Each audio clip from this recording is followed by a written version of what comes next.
तो देश की बहस में आपका एक बार फिर स्वागत है। आज हम बेहद गंभीर मुद्दे पर बात कर रहे हैं। हम बात कर रहे हैं देश के भविष्य की, उन बच्चों की जो इस साल कॉम्पिटिटिव एग्जाम में बैठने वाले हैं और कोरोना काल के चलते कुछ मुश्किलें आ रही हैं। सुप्रीम कोर्ट ने 17 अगस्त को कहा है कि छात्रों का साल बर्बाद नहीं होना चाहिए और परीक्षाएं करवानी चाहिए। इसके बाद 6 गैर बीजेपी शासित राज्यों के मंत्रियों ने सुप्रीम कोर्ट में आज एक पिटीशन डाली है कि परीक्षाओं को रद्द किया जाए। मेरे साथ पूरा पैनल है। संबित पात्रा जी है, राजीव रंजन जी है, मनोजीत मंडल जी है, सिंह साहब हैं जो कि एक टेक्नोक्रेट है। रागनी जी मैं आपके पास बिल्कुल आऊंगा। अनुराग भदौरिया जी हैं। रागनी जी से ही शुरुआत करूंगा, लेकिन 2 छात्र मेरे साथ जुड़ गए हैं, शोभित और स्पर्श। शोभित, सबसे पहले आप फ्रेम में आइए, स्पर्श आप आइए और बताइए शोभित, आप क्या चाहते हैं, आपका क्या मानना है इस पूरे विवाद पर? क्या आप परीक्षा देना चाहते हैं या नहीं देना चाहते हैं? आपको भी लगता है रद्द होनी चाहिए?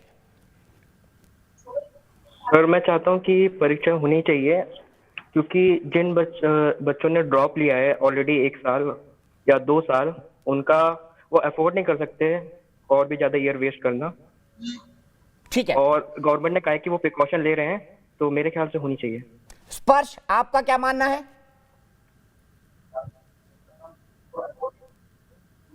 मेरा भी यही मानना है कि एग्जाम्स 100% कंडक्ट होने चाहिए, क्योंकि एकेडमिक ईयर वेस्ट करने का कोई फायदा नहीं है। और गवर्नमेंट ने कहा है कि वो मेजर्स ले रहे हैं तो 100% लेंगे और हमारी सेफ्टी वो 100% इंश्योर करेंगे। तो एग्जाम्स तो 100% होने चाहिए। ठीक है रागनी जी, सीधे मैं आपके पास आऊंगा। आप पर संबित पात्रा जी ने एक सवाल उठाया था, उसका भी जवाब दीजिए और मुझे बताइए, अगर राजस्थान में एक ही राज्य में 20 लाख लोग माध्यमिक शिक्षा बोर्ड की परीक्षा दे सकते हैं, तो बच्चों, राज्य सरकारों को यह रिस्पॉन्सिबिलिटी लेने की बजाय कि बच्चों को परीक्षा केंद्र में पहुंचाया जाए, इसको राजनीतिक मुद्दा क्यों बनाया गया? ये भी कई लोग सवाल उठा रहे हैं। दीपक जी, आपका सवाल बहुत ही वाजिब है और चूंकि मैं आधा घंटा लेट आई हूँ और मुझसे पहले जो लोग बैठे हैं आपके चैनल पर, इन्होंने काफी बातें कही होंगी, मैं सुन नहीं पाई। मुझे थोड़ा सा मौका दीजिएगा। कुछ 2-3 बातें मैं बहुत महत्वपूर्ण कहना चाहती हूँ। जो छात्र जुड़े हैं वो हमारा भी पक्ष सुन पाए तो अच्छा रहे। आप देखिए, अक्सर जो झूठ की बिसात पर राजनीतिक चाल चलते हैं राजनीतिक दल, वो दूसरों की बात को तोड़ मरोड़ कर प्रस्तुत करते हैं। मैंने आपके सवाल का जवाब अपने पहले वक्तव्य में दिया, जब मैंने कहा कि राजस्थान ने कोरोना के संक्रमण को बहुत बेहतरीन तरीके से रोका। क्या ऐसी ही परिस्थिति हर राज्य में है? उसका जवाब नहीं है। और उस कारण ये है बहुत बड़ा कि बहुत सारे राज्य जो हैं वो बाढ़ के प्रकोप से भी प्रताड़ित हैं।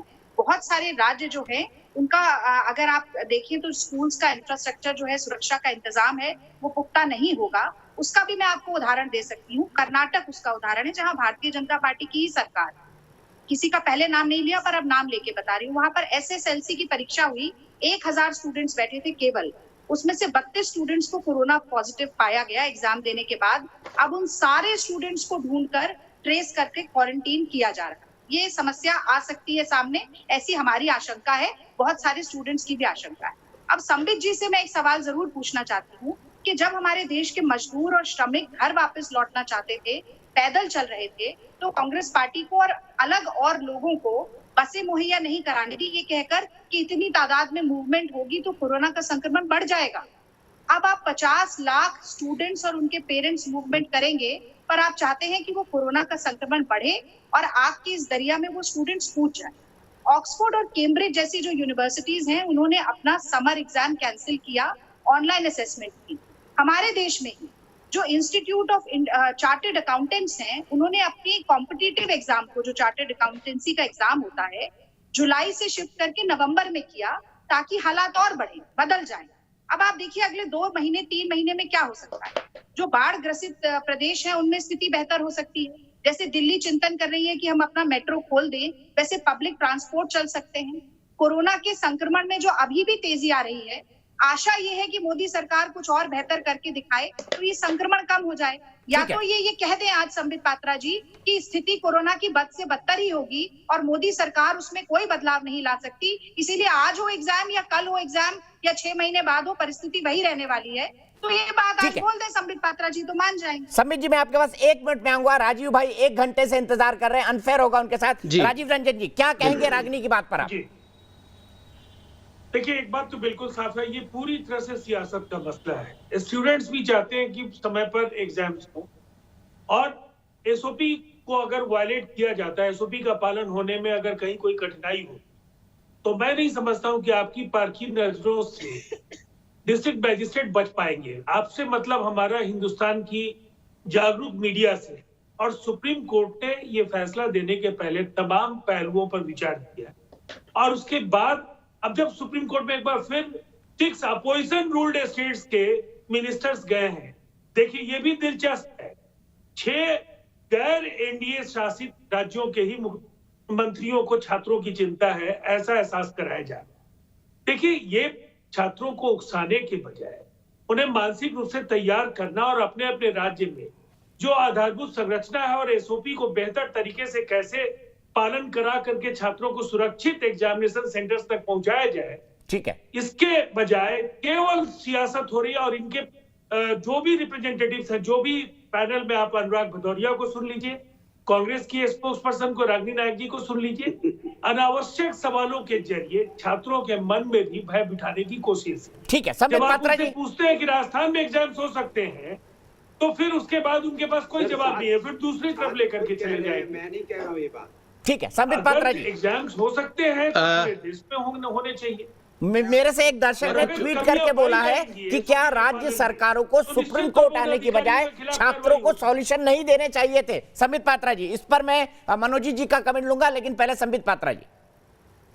देखिए, पहली बात है, बीच बीच में और केवल आपके चैनल में ही नहीं, मैं बाकी चैनलों में भी जहां इस विषय को लेकर जा रहा हूं, वहां जो प्रदर्शन दिखाए जा रहे हैं, मैं तो समझ में नहीं मुझे समझ में नहीं आ रहा है कि जो लोग कहते हैं कि सोशल डिस्टेंसिंग नहीं होगा, मास्क नहीं पहनेंगे और अगर एसओपी फॉलो नहीं होगा तो लोगों के जान के ऊपर बन पड़ेगी, और सच्चाई भी है, जान पे बन पड़ती है। उनके प्रदर्शन को देखिए, ना तो मास्क है, ना सोशल डिस्टेंसिंग है, वो एक के ऊपर एक चढ़े पड़े हैं, वो उस प्रकार के प्रदर्शन कर रहे हैं। नंबर एक तो कहीं ना कहीं ये हिपोक्रेसी तो है ही, उसके खिलाफ तो कोई नहीं कह रहा है। दूसरी बात है, कुछ लोगों ने ट्वीट भी किया है और कैसे बच्चों को भड़काया जा रहा है। बच्चों को कहा गया है, एक ट्वीट मेरे पास है जो न्यूज भी बना था, कि अब आखिरी उपाय है कि हाथ में पत्थर लेके, रॉड और डंडे लेकर आप सड़क पे उतर जाइए। क्या इस प्रकार की बातें होनी चाहिए? तीसरी बात है, कल सुप्रीम कोर्ट में एक महत्वपूर्ण निर्णय हुआ है। बहुत लोग कह रहे हैं कि ये जो एग्जामिनेशन पैटर्न है इसको बदल दीजिए, इसको ऑनलाइन कर दीजिए। कल सुप्रीम कोर्ट में एक बहुत महत्वपूर्ण विषय आया है पंजाब में कि जिन लोगों ने बीए एमए एग्जाम्स जिनको लिखना था, उनके प्रमोशन को लेकर कि उनको बिना एग्जाम के आप आगे भेज दीजिए। इस पर सुप्रीम कोर्ट ने कहा है बिल्कुल नथिंग डूइंग, आपको आपके शैक्षणिक एग्जामिनेशन को पार करना होगा, उसमें बैठना पड़ेगा, उसमें पास होने के बाद ही आपका प्रमोशन होगा नेक्स्ट सेशन के लिए। कोई ऑनलाइन एग्जामिनेशन देके या किसी नए प्रकार के एग्जामिनेशन देके आपको ये घोषित कर देना कि आप पारित हो गए हैं और आप अगले सेशन को अटेंड कर सकते हैं, ये नहीं हो सकता है। तो अमूमन ये जो 6 राज्य जा रहे हैं सुप्रीम कोर्ट को, एक बार तो सुप्रीम कोर्ट ने मना कर दिया है, दूसरी बार भी प्रेसिडेंट्स ऑलरेडी सुप्रीम कोर्ट ने कल दिखा दिया है। तीसरी बात है, देखिए यहां पर चार्टर्ड अकाउंटेंसी की भी बात हुई। देखिए, चार्टर्ड अकाउंटेंसी और मेडिकल और इंजीनियरिंग, इन तीनों में और इन तीनों को पढ़ाने के प्रावधान में जमीन आसमान का फर्क है। इनके कोर्स अलग हैं और इनके पढ़ाने के तरीके, इनके सेमेस्टर सिस्टम ये बहुत अलग है। और अंत में मैं कहता हूं, यहाँ बैठे मैं तो गारंटी नहीं ले सकता हूँ, यहाँ बैठे आप भी गारंटी नहीं ले सकते हैं कि दिसंबर के महीने तक कोरोना समाप्त हो जाएगा। ना डोनाल्ड ट्रंप गारंटी ले सकते हैं, ना पुतिन गारंटी ले सकते हैं। ये केवल और केवल मुझे लगता है समय ही बताएगा कि कोरोना संपूर्ण रूप से कब खत्म हो जाएगा। अगर आज हम पोस्टपोन करते हैं 2 महीने बाद, 2 महीने बाद फिर आप कहेंगे कि और 2 महीने पोस्टपोन करो।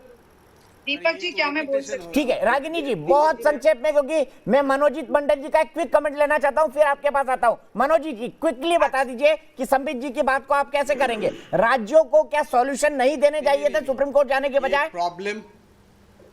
प्रॉब्लम है, ठीक है, प्रॉब्लम ये है, जिन लोगों को पता नहीं है उन लोगों को शिक्षा के बारे में बात करते हैं। अभी मेरे दोस्त ने कहा यूजीसी का जो नोटिफिकेशन था वहाँ क्लियर लिखा है कि आप ऑफलाइन ऑनलाइन एग्ज़ाम ले सकते हो ज़्यादातर, जहाँ तक ये जनरल साधारण कोर्स की मामला है। सुप्रीम कोर्ट ने वहाँ कहा है ठीक है, ये अपहोल्ड किया है। तो संबित जी, आप माफ़ी मांगिए, please don't mislead the country. UGC का डायरेक्टिव था आप ऑफलाइन ऑनलाइन एग्जामिनेशन ले सकते हो और सुप्रीम कोर्ट ने कहा ये सही है, तो इसका मतलब ये नहीं है हम ऑनलाइन एग्जाम नहीं ले सकते हैं, ये सकता है। ये पहला बात। और दूसरी बात मैं जो इसके बारे में बात करूँगा, देखिए अभी जो हुआ है, एक सेमिस्टर खत्म हो गया है। एक सेमेस्टर बिल्कुल नष्ट हो गया है। सितंबर में एग्जाम हो या नवंबर में हो, कोई फर्क नहीं पड़ेगा। ठीक है रागिनी जी, सितंबर में quickly एग्जाम 3 होने से सेकंड, नवंबर के एंड पात्रा तक जी के पास क्लासेस होगा। 30 सेकंड के लिए जाऊंगा एक रागिनी महीने जी। क्लासेस मिलेगा इस सेमेस्टर के लिए। और अगर नवंबर में नहीं, सुने ये बहुत महत्वपूर्ण बात है, नवंबर में अगर एग्जामिनेशन होगा, जनवरी में क्लासेस होगा। रागिनी जी दीपक जी देखिए, बहुत सी बार जब आप खुद ही ये जानते हैं कि आप चैनल पर बैठकर अर्थ का अनर्थ कर रहे हैं और तर्क का कुतर्क कर रहे हैं, तो लगातार झूठ बोलते हैं। देखिए, आईआईटी कानपुर सबसे पहले आईआईटी थी जिसने अपने स्टूडेंट्स को एक सेमेस्टर में बिना इवैल्यूएट किए उनके पुराने परफॉर्मेंस के हिसाब से आगे प्रमोट किया। और अपने शुरुआती कमेंट में ही संबित पात्रा जी कह रहे थे कि भाई ऐसा तो होता नहीं है, और आप देखिए कि चार्टर्ड अकाउंटेंसी अलग है और इंजीनियरिंग अलग है और हम नहीं कर सकते।